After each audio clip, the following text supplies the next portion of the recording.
Olá, sejam muito bem-vindos ao meu, ao seu, ao nosso Quintal do Direito. É uma satisfação apresentar para vocês essa nova temporada, que seja muito longínqua. Comigo hoje, Dr. Jackson Baus, advogado criminalista, professor de Direito Penal e Direitos Humanos da Faculdade Estácio de Curitiba. Seja muito bem-vindo, doutor. Muito obrigado, doutor Márcio. É um prazer estar aqui hoje contigo, com todos aqueles que nos assistem. E quando recebi seu convite, não hesitei em aceitá-lo e para discutirmos aqui os mais variados temas acerca do direito penal, direitos humanos, sobre o direito criminal em si, né? Então, é uma satisfação e uma honra estar aqui contigo hoje.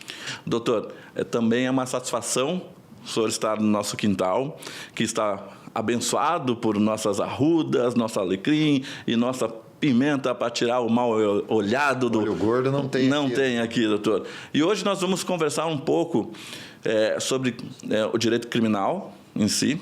Nós vamos falar sobre o Tribunal do Júri, vamos falar sobre as situações inusitadas da advocacia. E eu gostaria que o senhor começasse um pouco falando sobre como foi esse tempo todo da sua experiência no Tribunal do Júri. Muito legal. Uma pergunta até que eu vim no caminho aqui pensando que você faria e revisitando aqui a minha trajetória. Eu vejo que no Tribunal do Júri, hoje eu fico um pouco desgostoso, tenho assim, uma grande esperança no Tribunal do Júri, mas um pouco desgostoso, especialmente pelo número de aventureiros que nós vemos hoje transitando pelo Tribunal do Júri. Veja, eu inicio a minha trajetória no direito lá em 2006 e ali eu já era estagiário de direito em um cartório. Em seguida passei a ser estagiário de direito em um fórum criminal, depois um escritório de advocacia, daí inicio no Tribunal de Justiça, em seguida vou para o segundo grau como assessor e passo em 2011 então a advogar. E eu tinha um apreço muito grande pelo Tribunal do Júri, eu tinha uma curiosidade enorme, conheço assim do que tem no YouTube de mais antigo assim do Tribunal do Júri, eu já vi absolutamente tudo desde aquela época, desde a existência do YouTube. E mesmo assim era muito inseguro ainda de iniciar a minha atuação no Tribunal do Júri. Então passei a admirar vários profissionais, né? Não posso nem aqui enumerá-los porque você até é injusto, mas vários grandes profissionais do Tribunal do Júri e assisti-los assim quase que semanalmente lá, indo lá no plenário do júri assistindo, mas eu mesmo coloco os pés no plenário do Tribunal do Júri só em 2016. Foi o primeiro júri que eu fiz, foi no interior do Paraná. E saí de lá com uma absolvição, eu atuava na defesa naquele momento, saí de lá com uma absolvição e me senti muito feliz. E daquele momento eu me identifico então como um advogado, um tribuno do júri.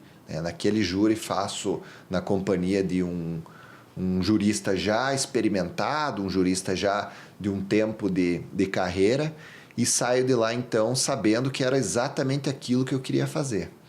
E além, obviamente, de ter atuado já em vários outros processos pelo rito comum ordinário, sumário, sumaríssimo, aí em todas as drogas, né? Maria da Penha, sim, que depois vem aí a Lei Maria da Penha. Então tinha assim uma experiência no direito, não só da advocacia, mas também dos tribunais. E o Tribunal do Júri, posso dizer para você que foi a minha realização. É ali que é coroado o advogado. Olha, aqui sim, você é um advogado criminalista. Aquele que não faz júri, infelizmente, vai ser um meio advogado, não vai ser um advogado satisfatório, completo. né? Demais. Muito, muito. O doutor disse que está insatisfeito. Eu não vou mentir que eu não partilho também dessa opinião do doutor. Eu vejo hoje o Tribunal do Júri como um trampolim para a mídia. Eu não sei se o doutor vai partilhar da minha opinião. O que acontece é que são muito advogados jovens, né, não jovens de idade, jovens de carreira, que eles vêm e acabam pegando esses casos notórios como pro bono para poder estar sua imagem veiculada à mídia. O que o doutor tem a falar sobre essa situação? Exatamente nesse ponto, doutor Márcio. Veja, posso até contar aqui um caso prático meu. Eu já tenho aí alguma experiência, não me considero aqui um exímio profissional do Tribunal do Júri e muito provavelmente acho que eu vou morrer com esse mesmo sentimento de que não serei um exímio profissional do júri. Porque a gente está constantemente aprendendo, evoluindo. Essa nossa conversa aqui agrega também ao meu conhecimento e tenho certeza que o contrário, que o inverso também acontece. Não só nós, o pessoal que está em casa nos assistindo também. A ideia do Quintal é esse papo leve, papo gostoso de trazer as experiências dos advogados, né? E a gente seguir assim, por conhecimento de todos nós. Exatamente. E aí convido, então, um advogado para participar de um júri no sul do Brasil. Eu já com alguma bagagem de júri, ele muito jovem ainda, algo em torno de 2 anos aí de experiência na advocacia, pouquíssimos júris, né, ou nenhum júri, não me recordo.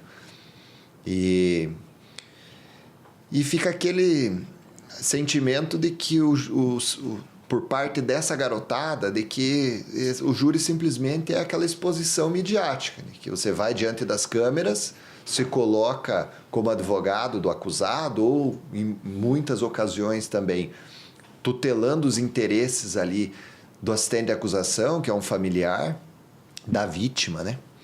E se colocam ali como, né, grandes profissionais e dentro do plenário, infelizmente, é um desastre. Um desastre. É difícil para nós que atuamos nesse ramo alcançarmos aqui algum nível. Então, o profissional que está ali precisa também, no mínimo, né? Santo Tomás de Aquino, inclusive, dizia que tinha medo do homem que lia um livro só. Hoje nós vemos jovens atuando no Tribunal do Júri, no crime dos crimes, que é o homicídio, e que sequer conhecem, não estou nem falando de um livro, mas sequer conhecem os artigos que embasam o Tribunal do Júri. Então, é muito triste. É isso que desgosta um pouco. E na maioria das vezes a gente vai ter um debate com esse profissional, que infelizmente joga esse debate lá embaixo. E na maioria das vezes você precisa lutar contra uma acusação ou lutar por uma acusação contra profissionais sem nenhum embasamento. Mas eu posso ir até além também, não falando só da advocacia, mas o Ministério Público também está num nível baixíssimo, um nível horrível, especialmente no interior. Eu enfrentei um profissional, um promotor de justiça em um júri em Cândido de Abreu há pouco tempo. Ele simplesmente pega um calhamaço de folhas e lê nos debates. Aí isso não é admissível, né? Que se enfrentar alguém, pior. Ele ainda leva, né? Ele ainda leva a condenação, mas infelizmente é esse tipo de profissional que nós estamos enfrentando. O doutor, trazendo esse assunto, fez eu lembrar um júri que eu fiz na cidade de Piraquara, Paraná, e naquele momento fui assistente de acusação. Quando eu cheguei para conversar com a promotora, e ela falou assim: doutor, eu não conheço nada do caso. Eu fui nomeada tem 3, 4 dias, porque o promotor que ia fazer o júri saiu de licença e ela acabou assumindo aquele... Caiu de paraquedas no plenário. E foi a primeira vez que eu fui assistente de acusação que eu pude fazer o debate completo. E eu nunca fico feliz, né, porque eu sou um exímio advogado de defesa. Quando eu pego uma assistência de acusação, né, para ajudar um colega, porque eu diretamente nunca pego, sempre para dar uma força para um colega, vários advogados, colegas nossos, vêm pedir uma força, principalmente quando eles estão na assistência de acusação. E eu fiz o debate todinho e, naquele momento, nós conseguimos a condenação. Não fiquei feliz, achei que a condenação foi forte, né? Foi muito rígida a pena, mas eu fiquei triste demais em saber que um promotor iria para um júri sem ter conhecimento nenhum de causa.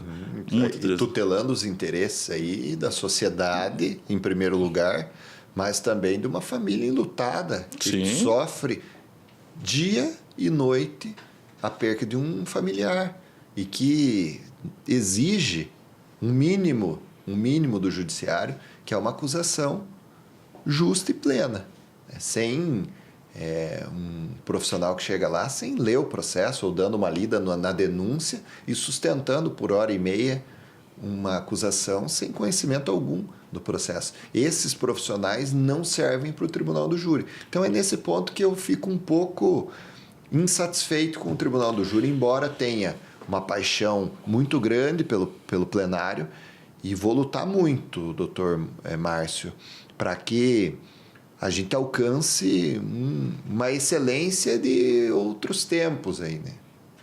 Evandro Lins e Silva, então, vendo profissionais desses atuando aqui no plenário do júri, deve estar uma hora dessa se revirando. Eu costumo falar que o glamour da advocacia se esvaiu, né? O doutor como professor, eu como professor, eu culpo muito isso nas modalidades aplicadas nas instituições de ensino superior. Como tem hoje direito da forma híbrida, né? Inclusive fui convidado para lecionar numa instituição que atua na forma híbrida. Então nós temos lá aulas presenciais de aulas à distância de segunda a quinta-feira e aulas presenciais sexta e sábado.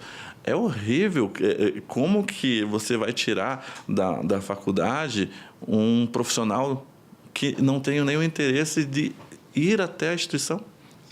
O ensino hoje virou um grande negócio. Sim. É um balcão onde você vai angariando clientes e se preocupa mais com essa captação do que até mesmo com o profissional que está sendo contratado ali para repassar o conhecimento. E o retrato disso tudo, o reflexo disso tudo, infelizmente, é esse papo que nós estamos tendo aqui dessas pessoas que ocupam hoje papéis fundamentais, inclusive consagrados pela Constituição Federal. O advogado é indispensável à administração da justiça, mas se nós tivermos um advogado de baixíssimo nível, de baixíssima qualificação, e olha que nós temos o exame da OAB ainda que faz ali um nivelamento mínimo, mas enquanto tivermos aí profissionais de baixíssima qualidade, infelizmente, as instituições também, né, vão soltando esses profissionais no mercado e nada vai mudar enquanto esses profissionais não forem capacitados. No meu ver, e eu costumo falar para a minha turma muito, que eu professor de Direitos Humanos, também fui professor de Direitos Humanos, né? Eu lecionei Educação em Direitos Humanos, é uma pasta da educação e não do direito, mas também aplicada nos cursos de pós-graduação de direito, e eu tentava muito demonstrar que não conseguiríamos de maneira alguma mudar a nossa geração e a próxima geração, que são nossos filhos. Se todo mundo educar em direitos humanos, nós só conseguimos êxito na terceira, nossos bisnetos lá, os nossos netos, os bisnetos e os bisnetos. Então, assim, o que eu vejo é que há um emborrecimento, né, pelo fato de estar tudo à mão.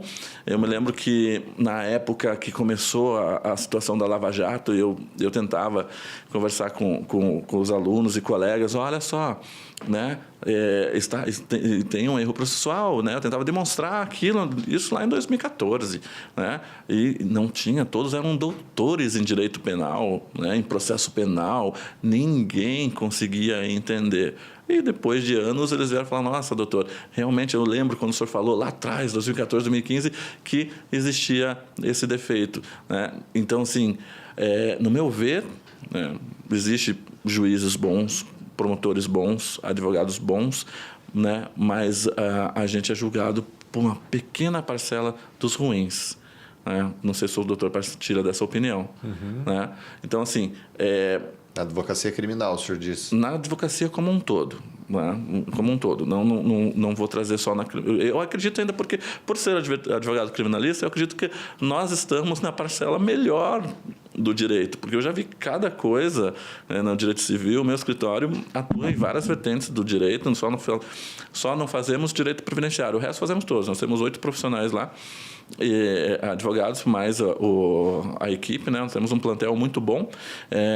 Então, assim, eu vejo cada situação, cada petição, e não só da advocacia, eu vejo da magistratura, eu vejo da promotoria, e é aquele bater o pé.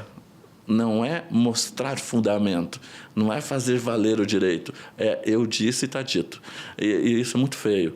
Muito feio, né? De chegar e olhar a decisão judicial, né? Fazer o embargos declaratórios e ter que despachar para garantir que o juiz olhe aquilo, né? Despachar com assessor. Né? Eu acredito que é um pouco vergonhoso para nós, porque não vergonhoso porque o assessor é menos ou mais que a gente, é vergonhoso porque não segue o rito da lei. Né? Nós, como normatista, garantista, como é que a gente vai chegar para despachar com o assessor e depois da pandemia nunca encontra o juiz, né, em seu gabinete? Então, ontem eu fazia uma audiência e a testemunha do Ministério Público era a delegada.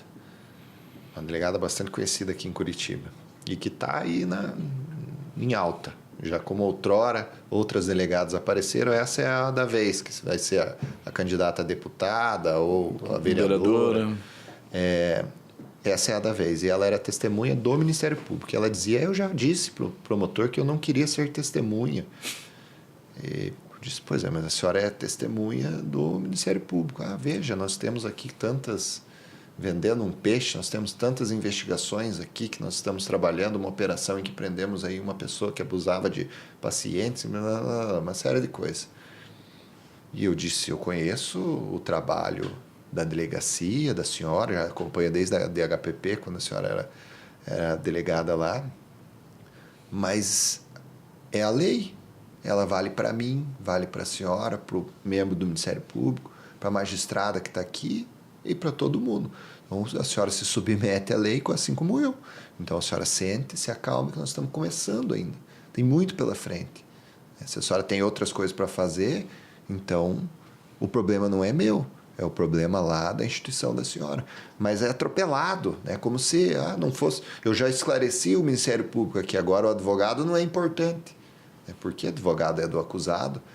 E se atropela a lei nesse caminho, assim como o senhor referiu aí de que a Lava Jato, né, lá atrás, a paixão acabava conduzindo aqui a população, tanto é que temos até o juiz do caso senador, mas também conduzia os magistrados, membros do Ministério Público. Depois isso ficou muito evidenciado naquele vazamento do Telegram, do grupo de Telegram lá da repartição, né? Onde tudo era farinha do mesmo saco, né? E, infelizmente, nós vamos precisar passar por um processo de amadurecimento e eu espero mesmo ainda ver aqui tudo isso sendo mudado e que as instituições sejam fortalecidas, obviamente, que o advogado seja fortalecido dentro do processo, que o magistrado tenha, assim, a sua autonomia e que o promotor de justiça, capacitado, assim como deve ser, faça o seu papel de forma justa. Eu fui muito a favor do juízo de garantias, que não aconteceu, né? Mas eu gostaria, né, de ter isso. Os juízes hoje, eles não dão muita atenção aos advogados. Esse caso que o doutor contou da delegada, eu já passei, né? Quantas vezes a defesa chama o delegado para ser a testemunha, chegando lá, o juiz fala, doutor, rápido, o delegado não tem... Nossa, passei isso, e até horrível falar, é vergonhoso o juiz falar para mim, olha, é rápido, doutor, faça as perguntas, porque o delegado tem mais o que fazer. Imagina, nós estávamos numa audiência pública, né, onde foi custeado pelo Estado, foi constituído, né, os seus jurados e tal, todo mundo ali, e trouxeram o réu lá da carceragem, né, muitos quilômetros da onde foi a audiência, e o juiz fala isso. E pior no júri ainda. Está sendo também julgado por aqueles que... Exatamente. E é muito feio, né? Porque o magistrado está ali para presidir, mas quem rege como conduzir é a defesa e a acusação. E é ceifado isso, né? Aproveitando esse gancho, né, doutor? Aproveitar que o doutor, professor de Direito Penal, Direitos Humanos, conta um pouco para nós, de forma leve, e que seja entendível a todos da população, como é constituído o júri. O júri, ele inicialmente, ele tem uma fase judicial, onde tudo aquilo que foi angariado durante a investigação, o inquérito policial, ele é exposto ao contraditório e à ampla defesa, aos princípios constitucionais, né? O advogado, então, passa a exercer ali o contraditório, exercer a defesa daqueles que são acusados. E dali nós temos uma decisão que encaminha a uma segunda fase. Essa segunda fase é aquele tribunal do júri que nós conhecemos, né? A preparação, inicialmente por plenário, 422, 479, e a sessão plenária que todos veem na TV, né? Nós temos ali juiz, que é o juiz presidente, promotor de justiça, doutor, aquele que acusa. Vou fazer um parênteses para a gente voltar um pouquinho, tá? Nessa primeira fase do tribunal do júri, a partir do momento que o réu ele tem a seu desfavor a sentença judicial, qual que é o nome disso? Ele é condenado? Como que é ele o nome técnico para o pessoal saber? Ele é pronunciado? Como é que é o nome? Essa primeira fase, quatro hipóteses podem acontecer aí nessa primeira fase. Ele pode inicialmente ser absolvido sumariamente, né? Se ficar aí evidentes de que ele não cometeu esse crime, que não é o autor, ou até mesmo que o crime não aconteceu, ele pode ser absolvido sumariamente. Pode também ele ter a desclassificação dessa conduta, né? O tribunal do júri, ele é específico, né? Por lei, ele somente julga crimes dolosos contra a vida, né? Então, pode ser absolvido sumariamente ou pode ser desclassificada essa conduta para um homicídio culposo, por exemplo, né? Homicídio culposo na direção de veículo automotor, digamos, né? Como um exemplo aqui. Então, essa conduta será desclassificada e ele não será encaminhado ao tribunal do júri para o julgamento popular. Pode também ser impronunciado, se não houver ali elementos mínimos de autoria e materialidade daquele crime, ou então pode ser pronunciado e aí ele será submetido ao julgamento do conselho de sentença e ao julgamento do tribunal do júri. Nessa segunda fase nós temos aí então a preparação, como eu disse, né? Uhum. E a plenária, a sessão plenária, que se trata daquele julgamento que a TV gosta de exibir lá em seus telejornais, né? Fulano de tal está sendo julgado hoje pelo crime de homicídio ou pelo crime de feminicídio, agora um crime autônomo, né? E aí nessa sessão plenária nós temos juiz, ele é apenas um juiz presidente daquela sessão. Temos o promotor, aquele que é o titular da ação penal, que acusa, que trará ali então os elementos para a pronúncia. Temos a defesa do acusado, o acusado e o conselho de sentença. Inicialmente ele é composto por 25 pessoas do povo, essas escolhidas de uma lista já previamente estipulada pelo judiciário, e aqui, assim, do ponto de vista bem prático, né? Essa lista, geralmente, ele sai ou de espontaneamente, a pessoa vai até lá dizer, olha, eu quero ser um jurado, você que está nos assistindo pode ir até ao plenário do Tribunal do Júri de Curitiba, aqui, por exemplo, e dizer, olha, eu quero ser jurado, e o seu nome ficará na lista lá. Se tiver condições, né, mínimas lá para poder julgar, né, tem que ter uma reputação ilibada, não pode ter aí envolvimento com nenhum tipo de crime. E também de listas como do TRE, né? Você registra lá com 16 anos, já vai fazer o seu título, com 18 já está habilitado para ser aí um jurado.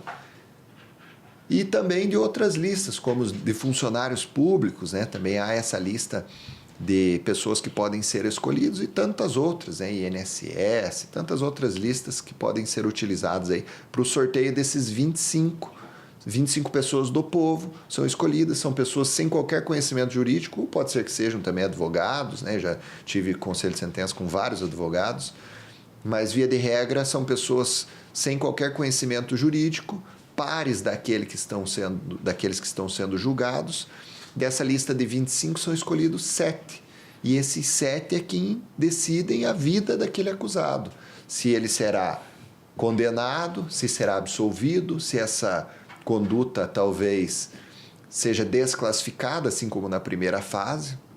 E eu costumo dizer ainda, me filio ao entendimento de que nós temos 8 julgadores, 7 que escolhem então o destino, e o 8º, que é o juiz de direito, que vai balizar aquela pena, né? Vai colocar aí em prática aquilo que os jurados decidiram. Então, muitas vezes errando na isometria da pena. E às vezes propositadamente.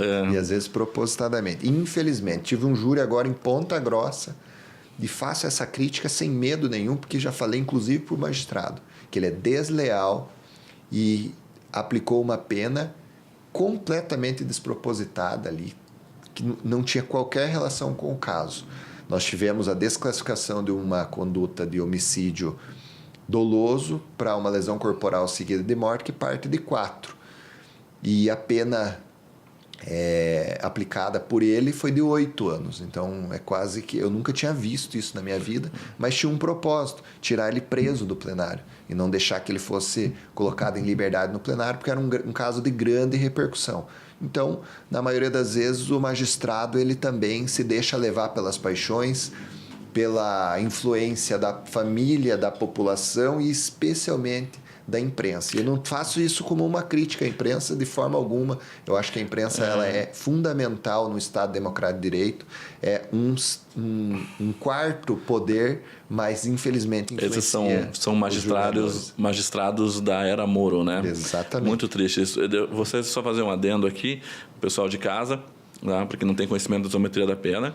Nós vamos explicar num próximo episódio, porque é um tema muito extenso, né? Nós temos 3 fases, várias nuances, e então num próximo episódio vou chamar de volta o Dr. Jackson aqui e ele vai apresentar para vocês a isometria da pena. E tinha mais uma situação ainda referente a 4 anos de mínima, foi condenado a 8, ele já tinha cumprido quase 3 e não foi detraído aí na sentença para colocar ele em liberdade. Então foi um absurdo jurídico.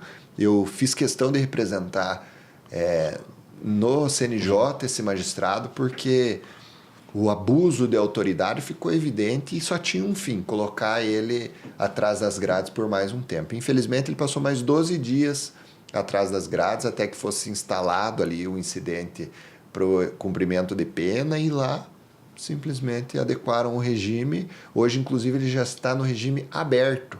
Ele não está nem mais no semi-aberto, como seria o de direito ali no plenário. E o que o doutor acha? Eu me identifico muito com o Quaresma, o doutor deve conhecer o Quaresma, nós somos amigos. O Quaresma é um desses profissionais que eu disse no início. Eu assisti muito o júri do Quaresma.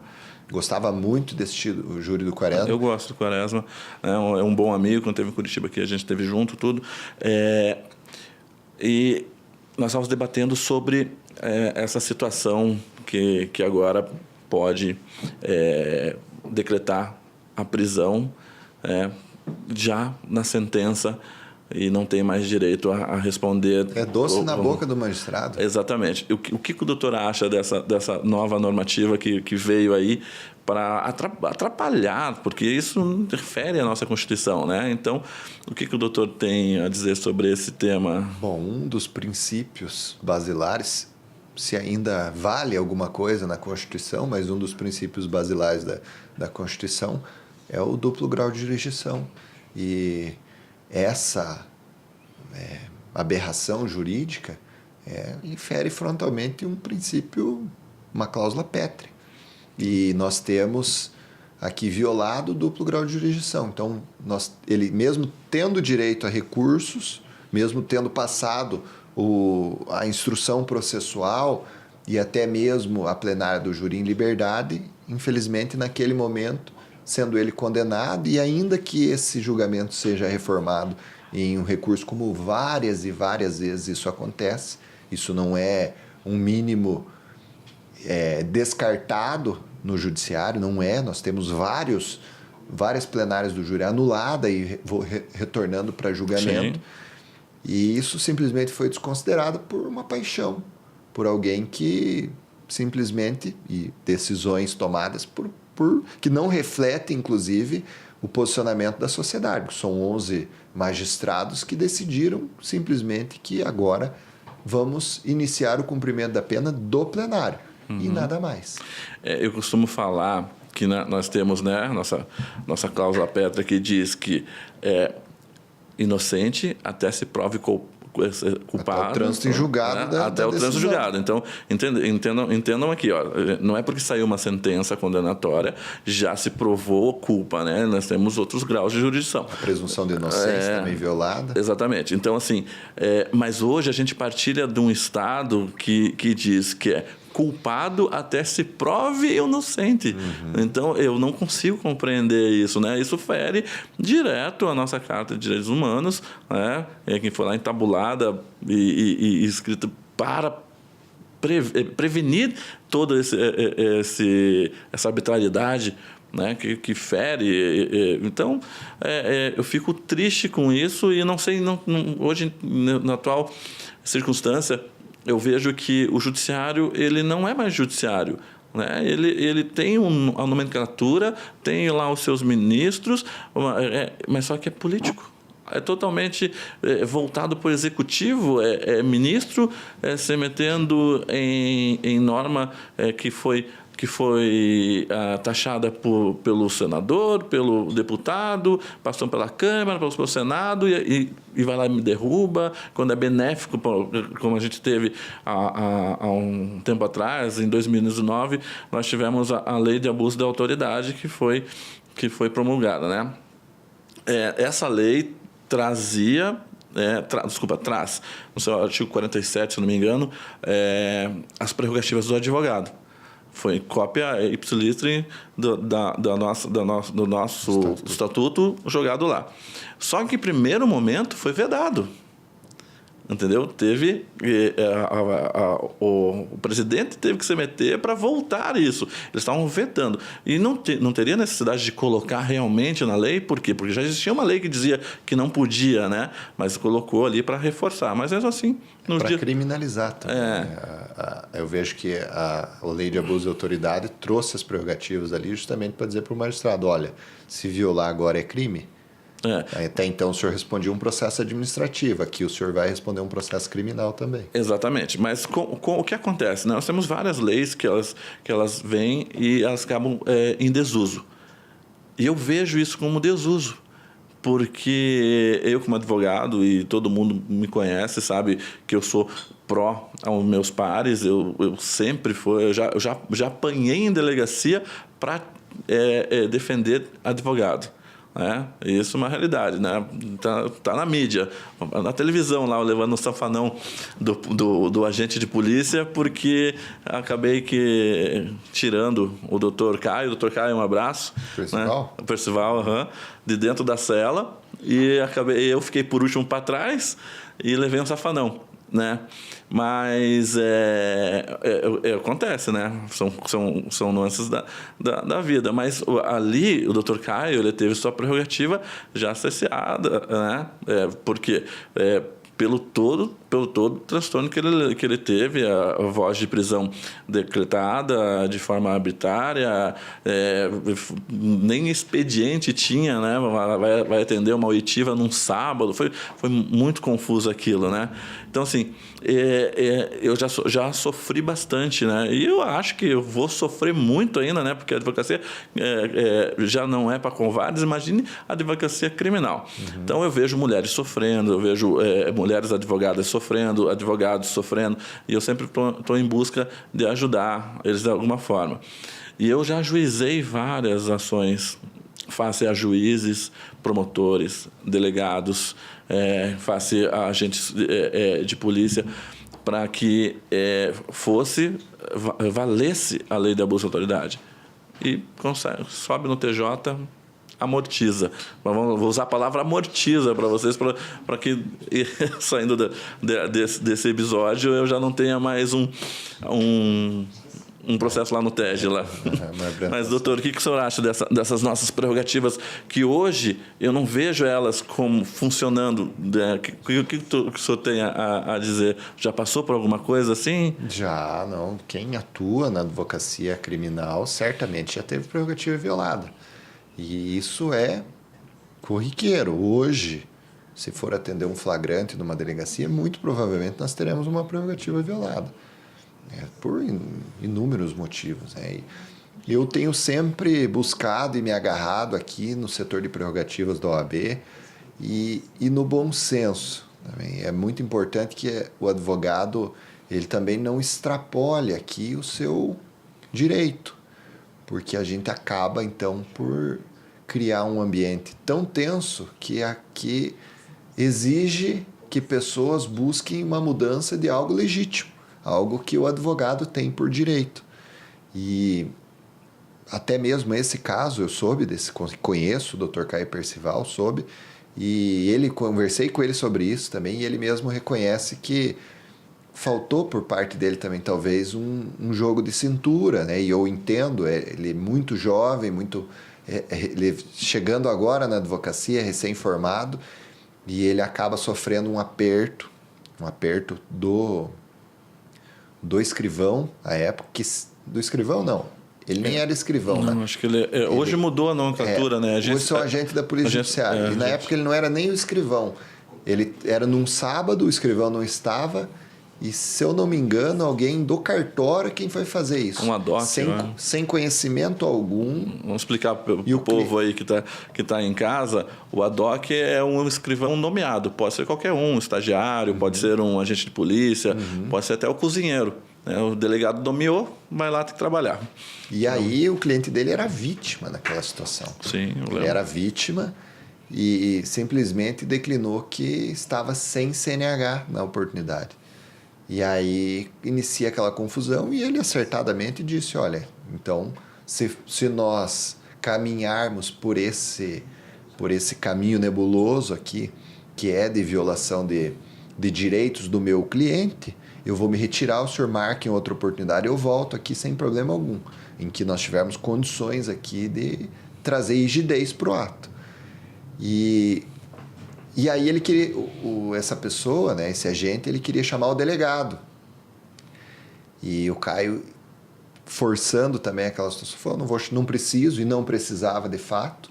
Não precisava de fato, eu vou me retirar e vou embora com o meu cliente. E ele fez isso.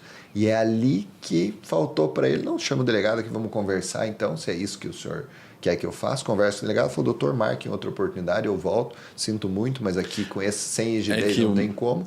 E aquilo virou uma discussão virou absurda. Começou à tarde, eu cheguei para fazer o atendimento na delegacia à noite. Mas assim... criminoso que fizeram com ele. Exatamente. Mas deixar bem claro aqui, eu sempre falo para todos os advogados e todos os acadêmicos que vão optar pela carreira da advocacia, não se acovardem nunca. Tenha sempre o manual de bolso. Né? Eu vou lançar um manual de bolso para vocês. Tá? É uma boa ideia. Eu vou pedir para vários advogados aqui, inclusive o doutor, vamos criar um manual de bolso para atendimento na delegacia. Para quê? Para que vocês fundamentem aqueles pedidos, né? O doutor Caio acabou se perdendo ali porque o delegado não estava na delegacia e daí queriam que ele esperasse, aguardasse. E realmente, como era uma oitiva, não existia um flagrante, nada, ele tinha o direito de levar o cliente dele e para casa, né? Eu já fiz isso, né? Inclusive no meio da oitiva, né? Não gostei das perguntas que fizeram, eu falei, estou indo embora. Né? O delegado vem conversar comigo, não, doutor, não, remarca, a gente vem outra oportunidade, porque hoje, né, estão extrapolando o direito do meu cliente, ou a gente responde em juízo, né? A gente sai do ato administrativo e o senhor comunica o juízo e a gente responde em juízo. Fica muito mais tranquilo, ele vai falar, vai observar o seu direito e daí então só vai falar em juízo. Também então, o cliente tem esse direito, né? Constitucional. Exatamente. Então, assim, ali acabou se perdendo. Então, eu não gostei, não da situação que o doutor Caio acabou sofrendo, né? Não gostei da atitude do delegado, chegar depois. Tanto é verdade, doutor, tanto é verdade que quando eu estive na delegacia, né, já existia um advogado lá dentro, que era o doutor Rodrigo Cunha. Doutor Rodrigo Cunha. E eles não queriam permitir minha entrada. Daí eu falei, não. Mas uma violação. Aí eu falei, não, tem um advogado? Agora tem dois. Né?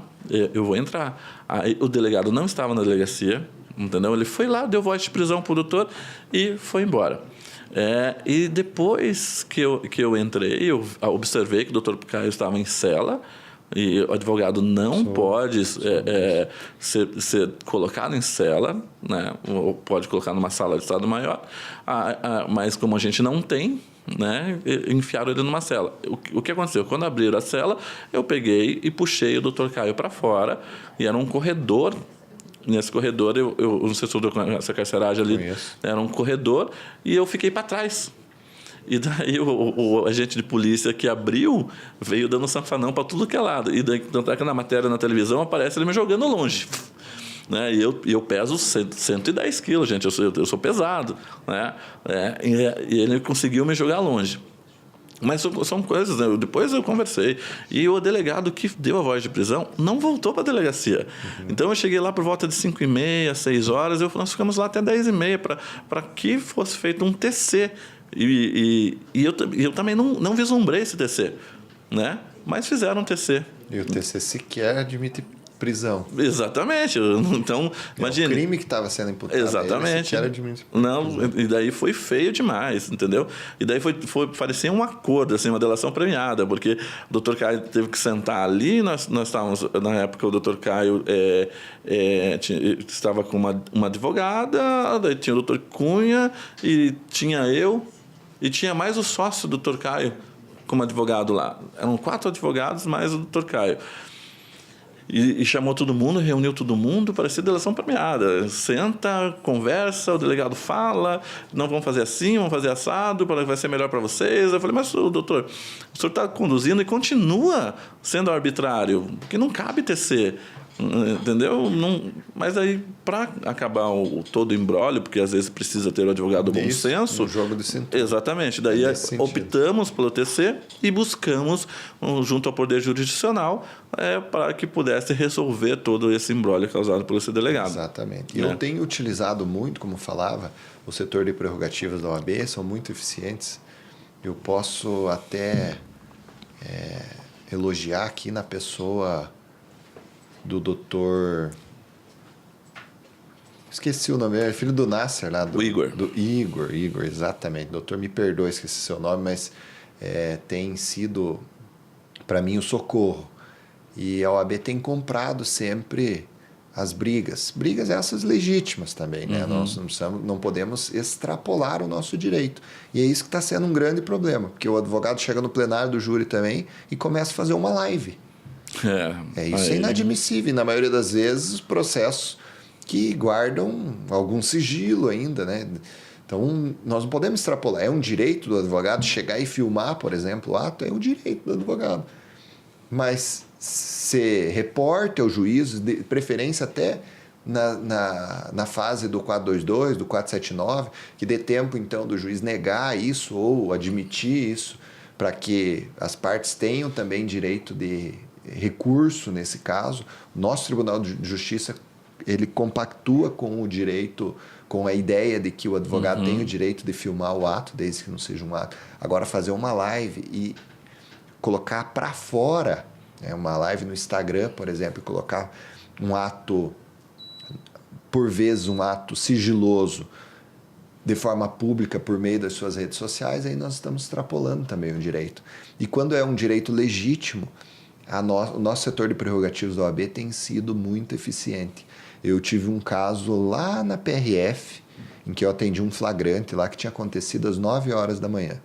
Quase 3 milhões de reais de apreensão de anabolizantes lá na PRF. Era uma operação da Receita Federal e pescaram ali um peixe grande e eu atendi ele já quase 4 horas da tarde, porque a família só deu falta dele, descobriu que ele, pelo rastreador, descobriu que ele estava lá, e aí me pediram que eu fosse até lá. Chego lá, uma multidão de policiais, porque é uma carga muito grande. Eles já estavam ali em uma fase bem adiantada de contagem daqueles produtos. E quando eu chego, não vai ter acesso, e fuzil. E bom senso. Sim, óbvio. Bom senso. Sem problema, meu amigo. Eu não converso com o senhor não me ataca aqui. Porque um maluco desse aí, eu digo maluco mesmo porque é uma pessoa totalmente descontrolada, sem inteligência emocional. Ele está armado de fuzil. E vai te dar um tiro, você vira foto de camiseta, meu amigo. Exatamente. Entendeu? Você precisa ter bom senso. E digam aqui que isso não acontece. E ainda vão meter uma arma em você e dizer que estava armado e que apontou para o policial. É muito triste o que acontece, ainda mais para nós advogados, né?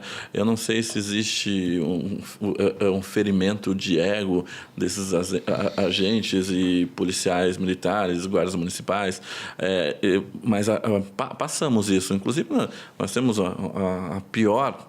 Eu falo isso, né, para todos os curitibanos ouvirem aqui, né, para quem está em outro estado. Nós estamos em Curitiba, capital do Paraná, cidade modelo, mas nós temos uma das piores centrais de flagrantes para atendimento para a advocacia no Brasil. No Brasil. Eu já tive muitos colegas advogados que sofreram as suas prerrogativas, tiveram suas prerrogativas feridas de forma absurda, inclusive advogadas que foram maltratadas, inclusive eu, né? Então, não estou falando para justificar aquilo que eu sofri, porque não sofri apenas uma vez, perdi as contas já, mas, como eu disse, né, nós temos que ir em prol da defesa do nosso cliente e, às vezes, né, pairar pelo bom senso, né, sofrer aquilo, cumprir o ato e depois buscar o poder jurisdicional. Doutor, foi exatamente isso que eu fiz. Então, naquele momento, disse, tudo bem, doutor, tudo bem, policial. O senhor, né, fique calmo, fique tranquilo que eu vou permanecer aqui. Ligo na corregedoria da PRF e no setor de prerrogativas. E quase que instantaneamente, quando eu desligo o telefone com o plantão, eu escuto o telefone tocar lá dentro. E era prerrogativas ligando lá, dizendo, olha, é um direito do advogado acessar o cliente dele, e ele vai acessar. E também a corregedoria da Polícia Rodoviária Federal foi muito rápida. Eu acredito que eles estavam em patrulhamento, mas acho que não durou nem 10 minutos. Chegou 2 policiais corregedores ali e me encaminharam lá para dentro. Depois disso, aí eu fui super bem tratado lá dentro. Esse mesmo policial pediu pizza para que eu pudesse desfrutar junto com o meu constituinte ali, e fui super bem tratado. Mas o advogado precisa ter energia, sim, sem dúvida alguma, não pode se acovardar diante desses atos, mas com bom senso. Sim. Não se meta na frente de uma arma de ninguém, porque vão atirar, vão dizer que essa ação foi legítima, você vai morrer, vai virar foto de camiseta e tua família vai pedir justiça na frente do fórum. E outra coisa também, enquanto não sai o manual do Dr. Márcio Massuqueto lá, utilizem o nosso estatuto. O nosso estatuto, ele tem ali todo o regramento, todas as prerrogativas que o advogado vai utilizar e certamente vai se impor. Quando, até na carteira, na vermelhinha, no caderninho da OAB, tem lá as prerrogativas do artigo 7º, no anverso da carteira. Aquelas prerrogativas são suficientes para você se impor. Olha aqui, policial, ou olha aqui, agente, eu tenho a prerrogativa de entrar, é lei, e aqui o senhor está infringindo uma lei e comete, inclusive, o crime de abuso de autoridade. Se isso não for suficiente, prerrogativas da OAB, corregedoria também tem plantão, pode atender na hora, mas jamais se atravesse também na frente de uma arma. Nunca, jamais. Ou entre em luta corporal com um policial, porque vai se dar mal. Doutor, nós estamos chegando ao fim do nosso tempo, a equipe lá levantando a mão, gritando, está acabando. Mas eu tenho mais uma pergunta aqui. Na verdade, foi pergunta feita a mim, né? Um pouco antes de nós dar início a essa gravação, eu recebi várias perguntas via WhatsApp e depois o pessoal vai colocar aqui embaixo os canais para que vocês possam fazer as perguntas. E eu não tive tempo de responder, então eu vou passar essa bomba para o doutor responder. Na verdade, não é uma bomba, é bem simplesinho, tá? Porque nós tivemos a semana passada, na sexta-feira, o júri da Marielle, né? Marielle, vereadora, no Rio de Janeiro. Nós tivemos um teatro lá, né? Está bem longe de ser um júri. Exatamente, né? Teoricamente, né? Teoricamente não, né? Figurativamente, nós tivemos um júri. Então, assim... mas aconteceu um fato depois... Eu já vi júri simulado mais emocionante. E você veja, eu nunca vi delação premiada para réu de homicídios, você já viu? Eu nunca tinha visto. Né? Eu acho que tinha visto. Eu acho que falta conhecimento da minha parte, não sei, mas eu nunca vi. Mas assim, o que acontece? Deixa eu falar. Um dos jurados, depois que o júri acabou, deu uma exclusiva para um canal televisivo. Até onde o jurado poderia ter aberto o voto dele e ter mostrado que realmente ele tinha um lado na história? Maculou, né, feriu de morte os dispositivos acerca do júri, anulou esse júri, mas tem um problema aqui, doutor Márcio. Bom. Quem é que vai recorrer? Tá tudo ajustado ali. Né? Até a pena estava ajustado. Então, por isso eu digo que foi um teatro aquilo. Nós levamos a julgamento, colocamos os jurados para decidirem a vida daqueles acusados, mas nós já sabíamos que, independente da pena que saísse ali, era de 18 anos e alguma coisa. Exatamente. E de 12 anos para o outro. Então, para mim, aquilo ali é teatro e jamais um julgamento. Por que eu disse? Porque eu nunca vi. Então, pouco importa. Eu nunca vi. O jurado falou. Aqui no Brasil, eu nunca vi. Nos Estados Unidos, a delação premiada lá para crimes de homicídios acontece, né? Mas eu não entendi. Eles fizeram o acordo, né? E com a pena já prevista. Mas se o corpo de sentença, de repente, acreditasse que poderia inocentar, o que aconteceria com o acordo feito, antabulado antes daquele júri? Teria que cumprir. Né? A decisão dos jurados ela é soberana. É a Constituição mesmo quem diz. Se fossem absolvidos, aquele acordo, como na minha opinião já mas se transformaria, então... em papel picado. Então, vamos jogar uma polêmica aqui para finalizar o nosso papo. O doutor acha que, de alguma forma, existe alguém por trás dessa situação, um mandante que não apareceu, que foi citado várias vezes no júri. Eu acompanhei certos pedacinhos ali para poder debater algumas nuances dele. Mas o senhor acha que estão defendendo alguma circunstância? Porque esse era um júri, pela brutalidade do crime, era um júri para dar uns 80, 100 anos de pena. Né? Eu já tinha feito o meu cálculo, né? Aí, de repente, dias antes... faz esse acordo. O senhor acha que existe alguma coisa por trás? Seria aí uma teoria da conspiração, mas obviamente que conhecendo, né, tudo que passa por trás do nosso judiciário e da estrutura de poder como um todo, não só do judiciário, pode sim haver pessoas que têm interesse de que as coisas funcionem exatamente dessa forma, especialmente no Rio de Janeiro, exatamente dessa forma, para que faça-se a justiça, entre aspas, a justiça. Mas do ponto de vista legal e jurídico, tudo aquilo é uma aberração. O problema é que não haverá aqui interesse recursal. Nós temos os defensores, a Defensoria Pública do Rio de Janeiro, defendendo os acusados que não têm interesse nenhum de recorrer. E os acusados, pelo que eu vi, também não têm interesse de recorrer, o Ministério Público tampouco, então aquilo ali estará consumado e virou precedente. E a Defensoria defendendo réus que citaram ter um patrimônio absurdo, né? Dizendo que perderam 25 milhões na situação, por essa foi a motivação do crime. Mas, doutor, eu quero agradecer a sua presença aqui, tá? Dizer que é uma satisfação e vamos marcar outro encontro. Né? Se o senhor quiser deixar para todos aqui as suas redes sociais e como pode encontrar o professor Dr. Jackson Baus, né? Para poder também esclarecer dúvidas e alguns temas que sejam acadêmicos, né? Fica à disposição, a Câmara é sua. Muito obrigado, doutor. Quero agradecer o convite, dizer que estou sempre à disposição. Tenho certeza que saio daqui, não conheci o senhor, mas saio daqui com um novo amigo e para mim é uma honra. E aos que nos assistem, então, eu tenho tanto a minha página no Instagram, @JacksonBaus, como a minha página no Facebook também, Jackson Baus, e um canal no YouTube, Jackson Baus, que disponibilizo vários conteúdos, especialmente do Tribunal do Júri, alguns trabalhos que faço e quando é permitido a gravação também temos disponibilizado nesse canal, que é bastante interessante para aqueles que têm interesse no Tribunal do Júri, que possa então aprender assim como eu aprendi, como eu disse aqui do Dr. Quaresma, e assim tenho lá disponível aí uma série de episódios de júris que participei. Quero agradecer muito a participação. Espero em breve retornar aqui. Muito obrigado, Dr. Márcio. Que é isso. Estamos sempre à disposição. Para quem acompanhou, ouviu o nosso podcast, gostou, né? Pega o sininho aí, clica no sininho, se inscreva, compartilhe. Se não gostou, compartilhe também, porque nós não podemos ver coisas ruins sozinhos, né?